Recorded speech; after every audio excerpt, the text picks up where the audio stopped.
I did a gig in Manchester, right? And Yeah. I got I got the ch mega bus up and the overnight mega bus home. Because I had a sandwich, I ended up being 3 quid down. I was like, "Ah, You live in Brighton now, right? yeah, yeah, Did you yeah." choose that because it's easy, like, to No, get no, places, no, no, or? no, not at all, not at all. When you're starting out, London is the easiest place to live because there's hundreds and hundreds of gigs. And then everyone, as they get older, they move out for, family and whatever. Yeah. And it is harder, like everything is harder. But then I think there's a point where you go, for me, I was like, I didn't want to stay in London because it's London's a hard place to live if Yeah. you're, just living and working in London. So my other half, she lived down here for years and always wanted to move back, and we just made that the decision that life came before work, if you know what I mean, Yeah. and that's what it was. And then that was the first sort of step of going. I guess, being totally honest, having a bit of balance as well, because Yeah. sort of like football, like comedy and everything like that, you have to throw so much at it. It takes quite a lot out of you. Takes away your social life and all that kind of stuff. And then it's quite tricky to make that first decision to go, oh no, now we've got to start living, if you know what I mean. Otherwise, we're just on this weird treadmill Merry-go-round. of, yeah. And so we moved to Brighton and everything changed, and sort of, yeah, got a really nice sort of life balance now, So which I didn't have so before. when, like, obviously, if you look at, especially now with the football, so, like, a lot of people say, young footballers who haven't necessarily made it or established themselves, like, nowadays still get paid, like, a fortune. Um, basically, as a young footballer, they can still pretty much live wherever they want. But if you're a young comedian, or not necessarily young, but starting up, how do you, especially if you're saying in London, how do you afford to live in London? You don't really. It's it's impossible. Like I got sort of lucky because I started quite late, and but even when I started, the cost of living in London was a lot lower. You could have a flat and live Yeah. reason, like you could live in London. There was still dog shit places to live that weren't very much money. But now the dog shit places are like Yeah. really expensive. So I was speaking to a girl last night, and she's from Scotland. She's thinking of moving down to London, and she's just starting out. And I was like, I know how much you get paid in these gigs. And I was like, I don't know how you're going to do it. And I was like, I don't know. I don't know what she's going to do. I think people get themselves in debt and they take the risk. And yeah, there's no money in it. The first 10 years, there's no money. So Did you flat we, share? yeah, yeah, yeah, Really? definitely. Yeah, to the point where it was embarrassing at the age I was doing it.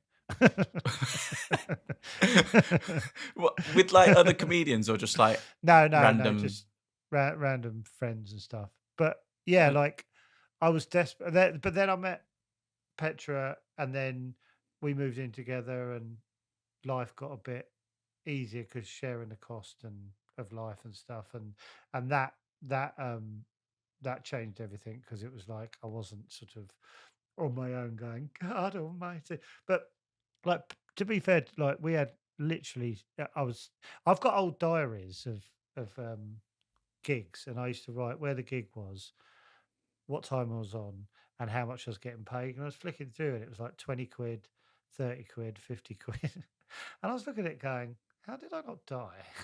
Yeah, It's does like, it, how did I? surely the cost of travel was, like, eating up most of that? Yeah, yeah. Oh yeah, yeah. I did a gig in Manchester, right? And Yeah. I got the ch- uh, mega bus up and the overnight mega bus home, and I remember looking at it because I got it a bit wrong. Because I had a sandwich, I ended up being 3 quid down. I was like, "Ah." And then I did an overnight train back from Glasgow, and I got caught in the rain. I steamed myself dry on the overnight train, pulled into London, sleeping on not in, on one of the chairs, and then had to go straight into my office job, having done an over. Yeah, Do you know what utterly though? ridiculous. Utterly ridiculous. If you hadn't have done those two tricks that you just mentioned, if you hadn't have done them, you might not have ended up where you are. I know. I wish I hadn't now. Yeah, God, it was bleak. I'd love to have. I was thinking about it. There's no way I could do it. Knowing what I know, there's no way I could do it. Because you must have like the effort you put in to get to your, like it's monumental, right? And you must look Yeah. back and go, God, I was so dedicated to to actually, you have to have the ability, but you've got to be a little bit potty to succeed in something that's so competitive. You've got to, you must have. You Yeah, you have go, to give up a lot, but yeah, it's like I guess that's why you kind of see the summertime for footballers which is getting shorter and shorter, but oh yeah, is it's like 3 weeks now. It's crazy, but and you don't have weekends as well. well, I'll say that That's again. Sorry, You don't have weekends. no. So like, That's so weird. yeah, I love my weekend. My weekends are watching people like you. yeah, I know. know. But then obviously the 3 weeks in the summer is like a little bit of you kind of wanting to unwind a little bit, but then also always in the back of my head, I wouldn't say I'm a worrier. Well, I guess kind of I am. Like I always think if I'm out relaxing, I should be doing something. I should be like in the gym or trying to get fitter or better. And so then I always feel like I'm missing out, so I have to do stuff all the time, which I guess is kind of like sacrificing stuff. But I know that at the end of the day, if I didn't do it, that'd be a nightmare.